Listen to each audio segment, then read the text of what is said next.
Ano pangalan mo, Neng? Neng, no? Yung bata kanina. Yung bata kanina. Station? Anastasia?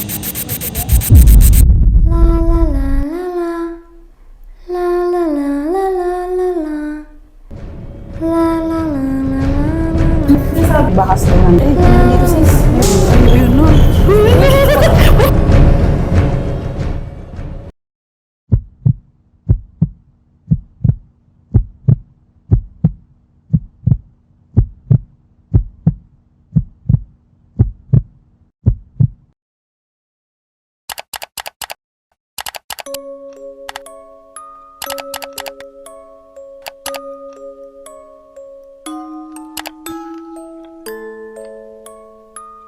Hi guys! Tonight we are here at Cavite Doctors Medical Center. Isang abandonadong ospital na maraming kwento ng kababalaghan. Nabasa namin ng ilang creepy stories at napanood ng mga vlog tungkol dito, kaya na-curious kami. Sabi nila, may mga nagpaparamdam daw dito, mga kaluluwang hindi raw makalabas pagkatapos ng insidente. Kaya naisip namin silipin at alamin kung totoo nga ba ang mga kwento sa likod dito. May handa na ba kayo? Tara, sama-sama natin tuklasin kung ano ang meron sa lugar na ito. Okay po. So guys, dun sa first floor, wala naman ako masyadong na-feel nakakaiba. Pero dito, medyo sumasakit na yung ulo ko sa right side. Sabi ni Kuya, pag may wire daw, hindi natin pwede buksan. May wire. Eto, may mga wire kasi. Hindi natin pwede So, buksan. bawal siyang buksan. Pero masangsang yung amoy dito ah. Dito daw. Ano yung tsura? May kakaibang amoy ah. May masangsang ah. Mga may nakatirang ano dito ah. May tayo parang. May tayo dyan. May tayo pero may tayo pero walang tao. Hindi na rin. Parang may naglakad sa part na to. Oo, meron. Kaya pag ano ka ngayon. Hala ka? Sino ka? Ayun. Ano ba ito? So, wala nakasulat eh. Oo, baka word. Ito yung second floor. Dito yung may kakaibang energy compared sa baba. Sa baba kasi parang wala ka mafe-feel. Meron dito.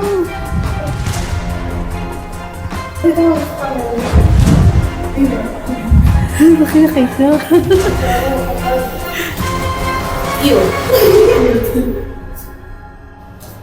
So, ako din, mag-video din tayo. Mag-video din kayo para may ano ko na tayo. Isama sa vlog. Oo. Sama sa vlog natin. Hindi tayo pwedeng ayun no. Okay, tumakbo!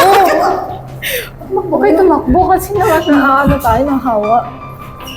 Uy, may bata. Hindi, sila ba yun? Ano mo kayo? Hindi ko Bakit alam. siya tumakbo? Yung camera natin tumakbo. Hindi ko rin alam eh. Camera mo. So, nalalaman ako.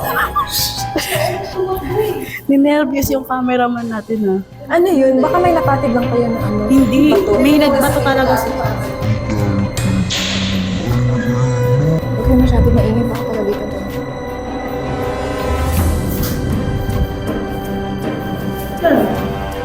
Bumunta doon kasi ano sa pa ulo mo.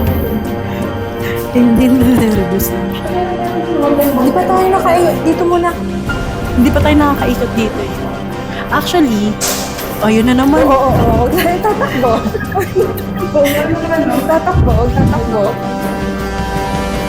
May kamay? Kamay ba yan? Ay, Saan? kita ko. Saan? Ayun o. Shadow. Baka nang mga Bakat. Oo, bakat ng daliri. Bakat Oo ng nga, kamay. bakit? At dito medyo malakas yung manifestation dito. Pasok na tayo dito. Saan ba to? Pwede Ano na ba ba to?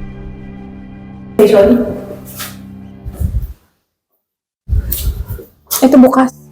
Pagpasok namin sa recovery room, agad namin naramdaman ang kakaibang temperature. Mas malamig kumpara sa ibang part ng hospital at sa mga room na nabuksan namin. Tumaas nga ang balahibo ko eh. Parang may mga kakaibang presensya na nandoon. So, ayusin mo ito. Kasi yung mga taso. Okay.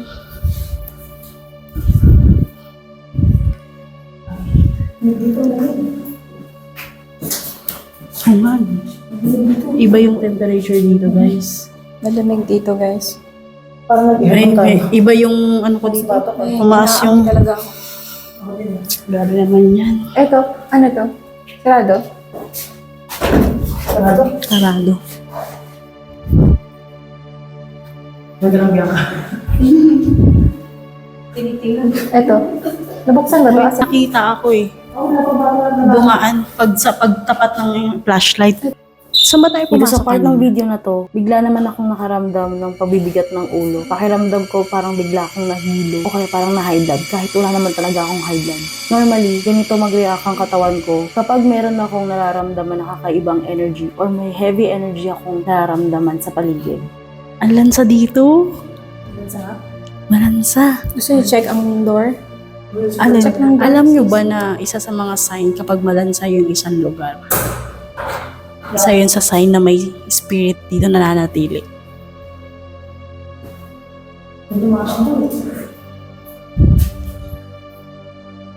Ang bukas.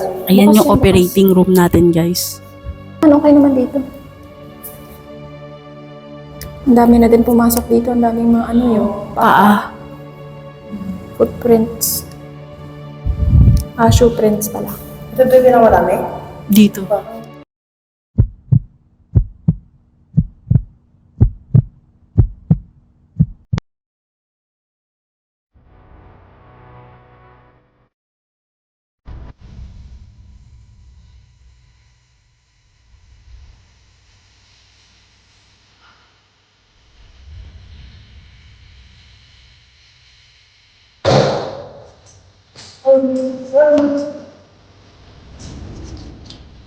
Sinubukan ba naman itong buksan ng TV? Siguro pinilit nilang buksan yung nakalak si kuya. Kasi ano, Nabuksan niyo? Nakasama Bukas. dito. Nakatakos bumukas eh. Guys, may naglalakad. May narinig ako naglakad dun.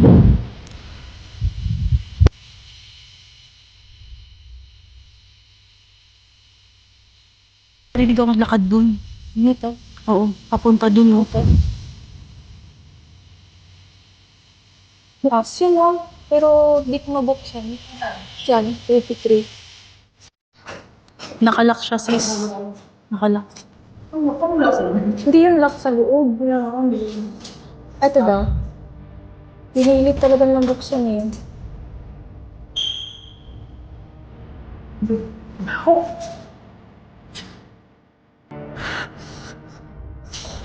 Ano? Iba yung amoy dito. Bahong.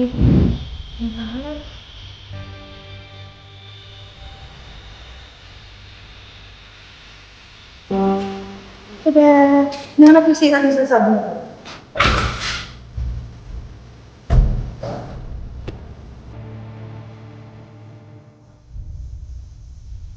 Ito medyo mapanghi.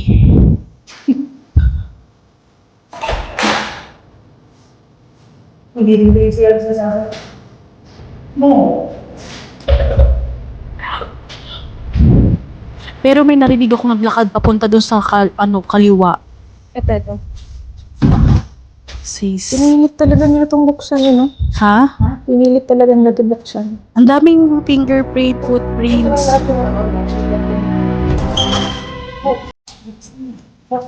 Oh my God, parang iba yung dating dito sa akin. Families na. Hindi mo dyan eh. Hindi mo dyan. Gusto na ba yung kabila? Takot. Takot ang bukas. Mahangin dito ah. Mahangin. Parang dito. Hindi, okay lang dito. Okay lang dito. Kasi sa tingin ko, kaya dito normal yung energy kasi may nagpo-flow siya. May hangin na pumapasok.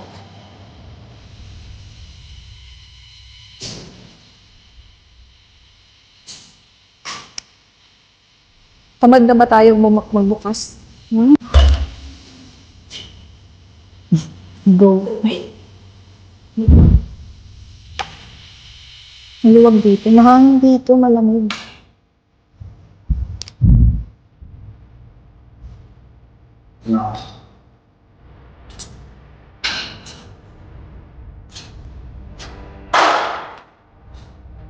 Wala.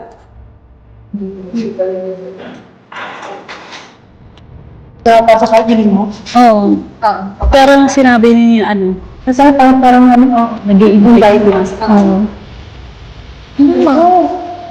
Bakas ko ng digit.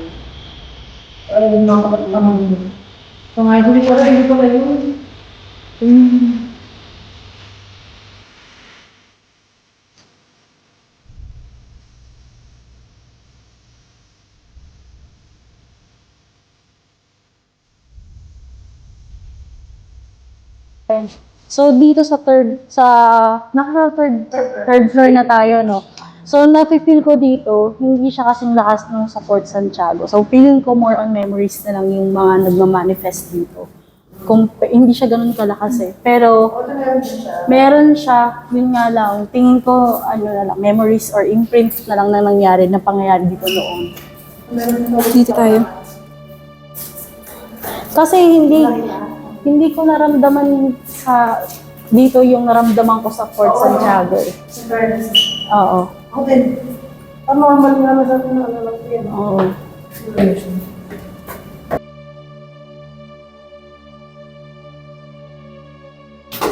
Yan. Saka ito. Grabe na. Ano meron? Dito ulo ko. Mga private siya meron. Ang private hospital ata. Oo. Yun. Ayaw baby kayo. Galit. So guys, dito gagamitin natin yung ghost tube. Tingnan natin kung ano yung mga sasabihin nila. So first word na narinig namin is aggressive.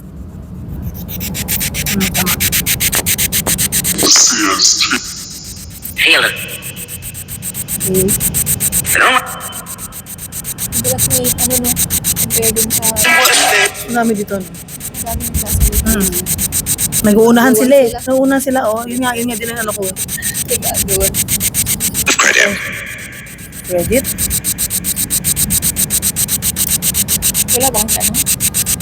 Guys, yung Ghost Tube, wala siya ng program talaga na mga salita talagang, meron talagang, na-detect lang talaga siya. Wala kayong tanong.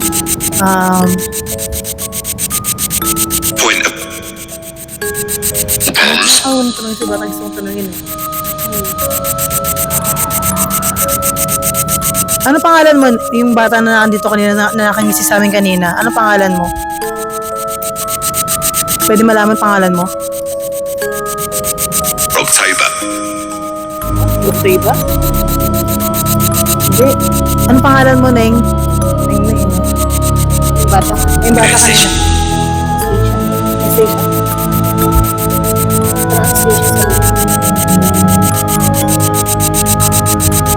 May kasama ba kami ngayon?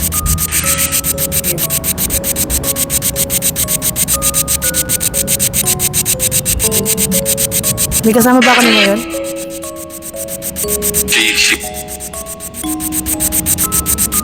Hi. Okay. Tagay eh. Hi. Hi. Netflix na radyo. Or spread the rod.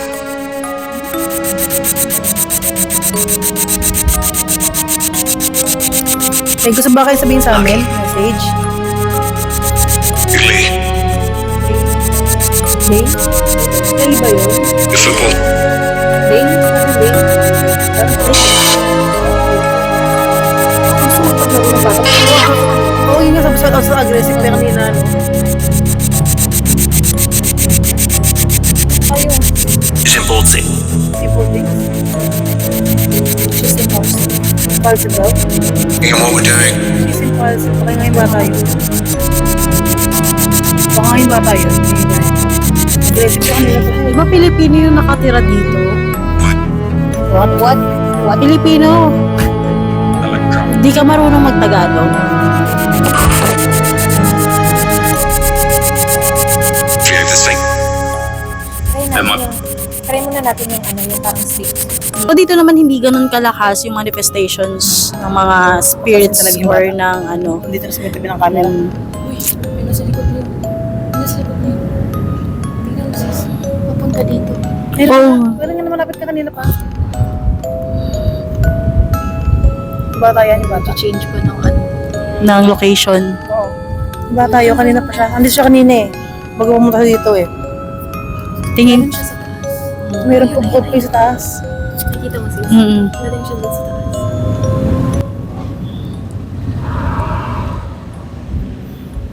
Tingin. Wala eh. Wala na. So, ayan. Eh, naglalak. So, dito pa rin. Gumagalaw. Oh, natapos. Oo nga, meron nga. Baba ba yan? Iganon mo nga konti, sis. Wala ka dungaw lang. So, tingin mo, sis, ano yung, kung i-rate nyo from 1 to 10, tingin nyo, ano, kamusta yung experience nyo or yung creepiness Yung or pinaka- spookiness ng rate ng, ano, ng CDMC ba? Sorry sa mga yung sa mga nakapunta dito kung ano yung na-experience sa iba-iba tayo to. Pero sa akin kasi iba na yung hinahanap ko eh. Kumbaga medyo Yung intense medyo- na yung hinahanap ko. Pero sa ngayon, rate ko siguro 3 or 4. 3 or 4. I don't know. Same, 3 or 4. Ikaw ba? Ako first time pero hindi ako masyadong parang inisip ko kanina nung papunta pa lang tayo, parang medyo Creepy creepy lang, pero parang yung matatakot ako. Yung cameraman nga natin Ano eh. rate mo? Parang mga mga 4 ganun. Oh, 4. first. Ikaw ba, yung ating cameraman, anong rate mo? Kasi nung kanina kasi, nung papunta tayo, sabi mo parang creepy yung lugar. So, ano tingin mo yung rate mo compared sa Intramuros Fort Santiago? Hindi ko alam. Ano ba yan? Magbigay ka na number. Sa Kumpara dito. port. Kasi sa port, kaya hindi ako natakot kasi parang maraming tao eh. Parang normal na galaan eh. So dito, So dito. Medyo creepy kakanood siguro ng horror. anong rate mo? Anong rate mo? 1 to 10? Mga 7 siguro. 7 sa Taas na kanya. talaga sa kanya, Oo, no? kasi kami lang talaga. This is Reyka. Ikaw sis, anong rate mo 1 to 10? Yung creepiness, yung spooky feelings? 10 yung pinaka Mataas. 2. Baba sa kanya, di ba? Ako din, nalilitan tayo sa ano. Natakot lang kami, kala namin may nambato doon kanina. Pero sa Nadjaya, 2 beses eh. Sunod. Hindi, yung dito na sa taas, yung pala paniki. Paniki. Tuwang-tuwa nga kami, nakita namin paniki. Yun yung creepy part, yung panig. Alam nyo kasi mas Mas nakakatakot nakakatakot sa pag paniki. tao eh. Tapos gantong lugar, Oo. tapos tao, Pero di yung ba? yung sa may hagdan, Yung parang, yung sa may hagdan, yung sa baba, pinakababa. ano to, meron din. Tunog. Narinig ko yun kasi. Oo. Dalawang Meron nga din sa second floor. Tapos may nakita ko second Parang floor, may naglakad. Mm. May naglakad doon sa second floor ba tayo? Sa second floor tsaka sa third floor. Yung unang narinig kong naglakad, papunta sa kaliwa. Tapos nung narinig niya na, is papunta naman sa kanan. Tapos, Parang ano siya, naman, oh, sa tapos kalapan. sumunod nun, yung palapit na tayo, nagpapunta sa, parang may naglakad na naman sa kanan na part. So, meron talaga siya dito, pero hindi ganun ka-extreme. Hindi ka sa Hindi ganun ka-extreme. Hindi nga ganun ka-extreme, para silang curious ako, parang minsan, parang sanay na sila sa tao. Oo, parang sanay din sila sa tao, Kasi kagaya ilang sa beses na port. kasi may Oo, nagaan. sanay na sila. Pero ang ano lang kasi nung talaga sa Intramuros tsaka sa Fort Santiago, grabe yung bigat. Ang dami, mas may agony pa ako naririnig doon. Nakadulo ng grabe, aming session parang, ng Ghost Tube parang sa mga rooftop. Napag-isipan namin na bumalik sa second floor kung saan mas nakaranas kami ng kakaibang pakiramdam. Okay, second floor guys. Kasi ano to sa bahay sinubukan ko to. Sa may malapit sa mga kuryente, gumagana siya. Sabihin mo lakas talaga yung makasagap ng energy. No? Yung mga, may mga saksakan, umaangat siya. Sa second floor na ba tayo? Yes. Second floor. Tayo may naaamoy at napipili. G. Ayun o. Oh. Bakit? Recommended.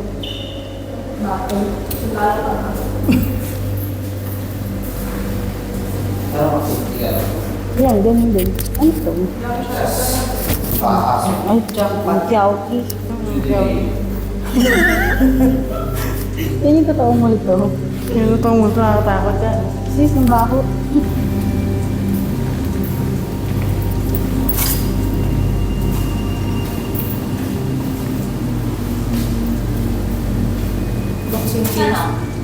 Kanan. Ito kasi yung tunnel. Dito rin. Ito ko siya unang ano ngayon. O, dito tayo. Dito tayo sa second floor. Dito talaga siya. Uy, ano ba? Saan ba tayo? Dito kasi tayo may nakita, di ba? Ayun na. Yung magugulatin siya. Yung nag-go something ka pero magugulatin.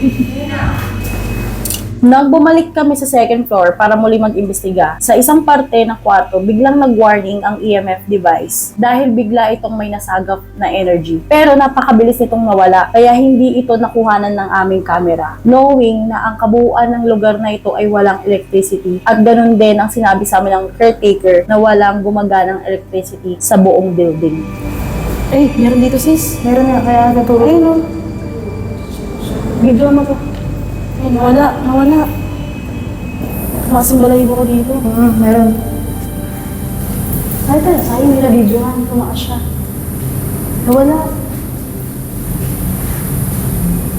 Ay, nag-harmful dito, nag-harmful. Ay, meron nga din. Meron o. Tingin mo. Parang may... Nakaupo. Nag-harmful yung energy field nito kanina. Harmful. Oo, hindi lang natin makuhanan. Nila uminit, no? Uminit yung bato ko. Oo. Biglang uminit yung iba.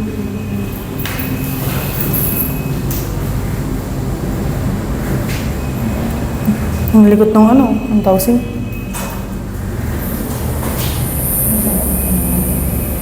Ganun ba ito ulit? Nawala yung energy field.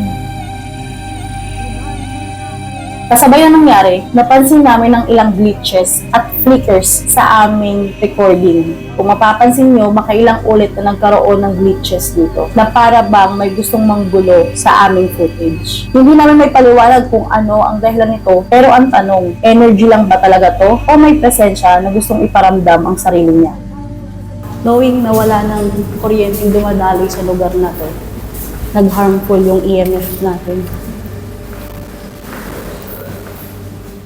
Ito, guys, no, nandito tayo sa loob nga pa rin ng Cavite Doctors Medical Center. And nandito si Kuya at caretaker ng hospital nito for ilang taon na po kayong caretaker dito, sir? Kasi nabili talaga nito 2019. Bale, 4 years na ako sa kanila. Bale, kung kasi dito, nung una kami ang gwardiya. Bale, kung tutusin mo ba, umabot na ako dito ng mga 10 years. 10 years Nung po kayo gwardiya pa kami, dito. oo. Since 10 years na po kayo dito, wala po ba kayong mga personal experience po yung mga nakakatakot? Marami. Kasi nung una ko dito, talagang nung pag-report ko dito nung una, sa totoo lang, hindi ako natulog dito sa loob, sa labas. Kasi pakiramdam ko pa lang, iba na. Saan po floor po kaya yung tingin nyo medyo mataas yung Meron dyan, pakiramdam? second floor, third floor, saka fourth floor. Ayun nga po. Tapos nga din po nandito sa ground floor pero medyo wala po masyado eh, no? Wala masyado dito. Apo. Pero wala naman pong nangyari na parang sinaktan po kayo, wala pong gano'n. Meron. Pagdating ng madaling araw, alas 12 ng gabi, nagigising ako. Akala ko nga may nakapasok eh. Yung pala pagkagising ko, parang may may humihila ng kama, may tumatakbo. Pero usually po, may nakikita po kayo or nararamdaman lang? Wala pa naman ako nakikita pero marami ako talaga nararamdaman. Ano po yung nangyari po dito? Bakit pa siya na-abandon? Ito, kaya nga na-abandon itong hospital nito. Pag may pasyente na pinapasok dito, walang doktor. At saka isa pa, kulang daw sa mga gamit. Ang naiwan lang dito, nurse. Kaya nga marami nagre-reklamo. Kaya lahat ng pasyente dito, namamatay. Wala po talaga nasusurvive. May ilan lang. Meron din daw nasa-survive, mga ilan-ilan lang. Sa public po ba itong ano, Private to, private. Kulang daw talaga sa doktor at sa mga gamit. Kaya nga ito, ang nangyari tuloy, sinalan sa bangko ito. 2 years lang daw ito nag-operate. 2 years na. 2 years. Dahil din po sa mga reklamo din po ng mga... Ay, marami daw nagreklamo dito. Okay. Pero ano po yung pinaka-nakakatakot na experience? Ang nakakatakot dito, dyan sa second floor, meron doon yung mga humihingi ng lulo. So okay ba Makapawa naman siya? Yung pong bukas na narinig po talaga yung mga ano. Narinig po talaga. Gabi, gabi, ang nangyayari ng ganun. Pagkatapos, sa fourth floor, marami na rin nakakita, white lady. Pagkatapos yung sa third floor, meron doon dyan yung maitim na... Kanino po parang lalaki siya? Oo, parang lalaki. May nakita ko rin nga yan. Nakita ko din yan. Pero may nakita po kami sa ano, sundan po kami sa taas, sa rooftop. Ano nakita niyo doon? Babatang babae na may Yung buhok. Tapos White lady, nakangisi. yan nga yung sinasabi ng white lady. Nalaki ulo ko. Sakit sa palito pag yung nagro-rubing ako, no? Iba yung pakiramdam ko talaga, yung umatay ang balik ko. Totoo lang. Ngayon, ang sinasabi ko sa kanila, huwag niyo akong gagalawin kasi makakasama naman tayo binabantayan dito. niyo lang Sabi po ko, yung place. Oo. Ngayon, pag sinasabi ko sa kanila yun, nawawala ko. Para po,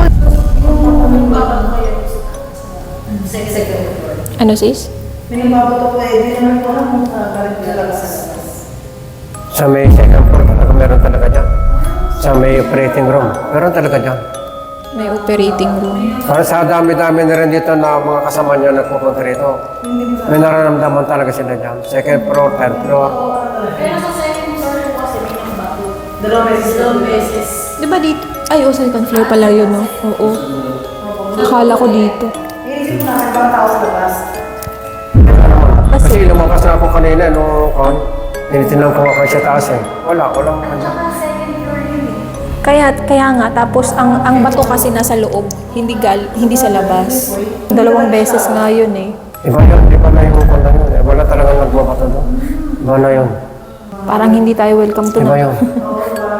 Sabi nga sa kanila, huwag nyo na kayong tumuloy. Pero yung nakikita niyo po yun, o nararamdaman niyo lang siya. Sa akin nga talaga, sa totoo lang, pag nakahiga nga ako dyan sa dito sa may pintuan, pag bunga ako dito kala ko may bunga ko na eh. Tama, may ganun nga yung feeling po kanina. Kasi parang nakamalapit na siya sa inyo. So yun po, yun po nakalaman natin yung history, no. So far naman, okay naman yung na-explore namin dito. And meron talaga aggressive dun sa rooftop, no. Yes, second totoo floor. yun. May naglalakad po. Tama yung sinabi niyo, talagang tutulat yun. Walang kasinungalingan yun. Dito nga, nung kailan lang, may naglalaro na bata dyan, no?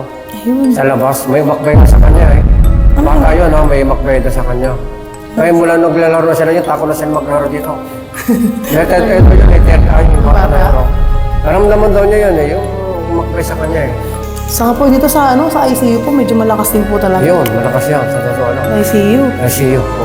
Ito mga wala dyan, mga ko lang dyan. Parang wala nga din po. Wala dito. Wala masyado, oo. Wala masyado dito. Although may nakita akong babae kanina na parang gusto-gusto yung buhok. Dito mayroon dyan, may nakapansin din dito mo dalo, no? Yung huling nag-vlog, yung may nag-vlog. Ano? Basta hindi na sinabi sa akin, basta may naramdaman din sila May dyan. babae na parang alam mo yung kulot yung buhok niya, medyo magulo yung buhok niya. Yun, nakita mo na. Nakita yun po.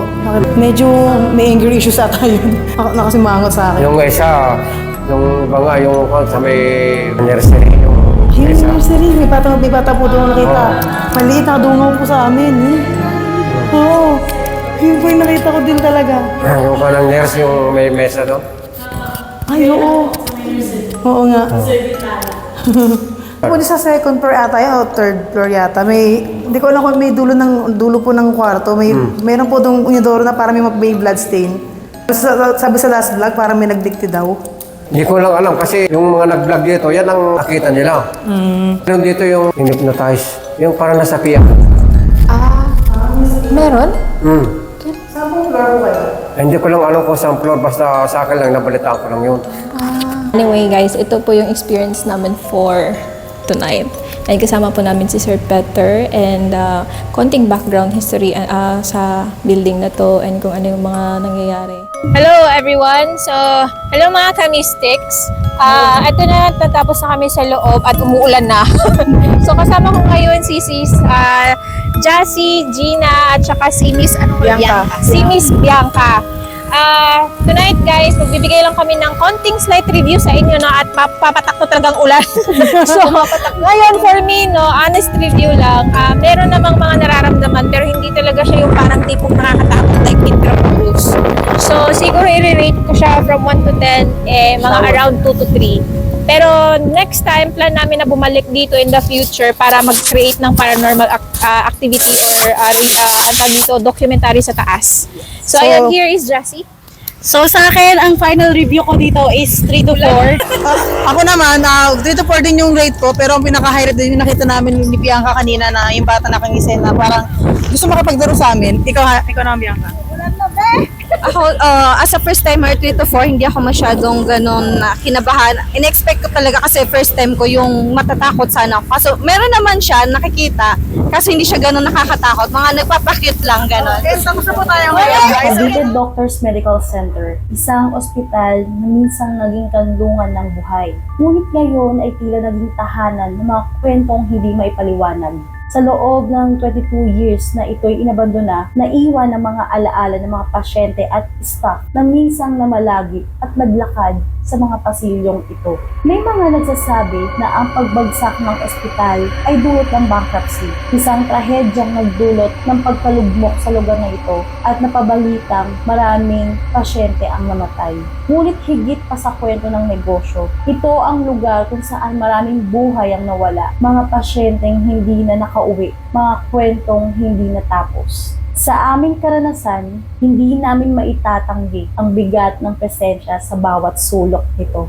Ang malamig na temperatura, ang mga misteryosong tunog, at mga glitches sa aming kagamitan. Lahat ng ito ay parang paalaala na ang ospital ay hindi lubos na tahimik. Spirits man o hindi, ang lugar na ito ay puno ng energies at memories. Isang tahimik ngunit malakas na paalaala ng mga nangyari sa nakaraan. Hanggang ngayon, nananatiling misteryo kung sino o ano ang gumagala sa loob ng abandonadong ospital na ito. Sa huli, kayo na ang husga.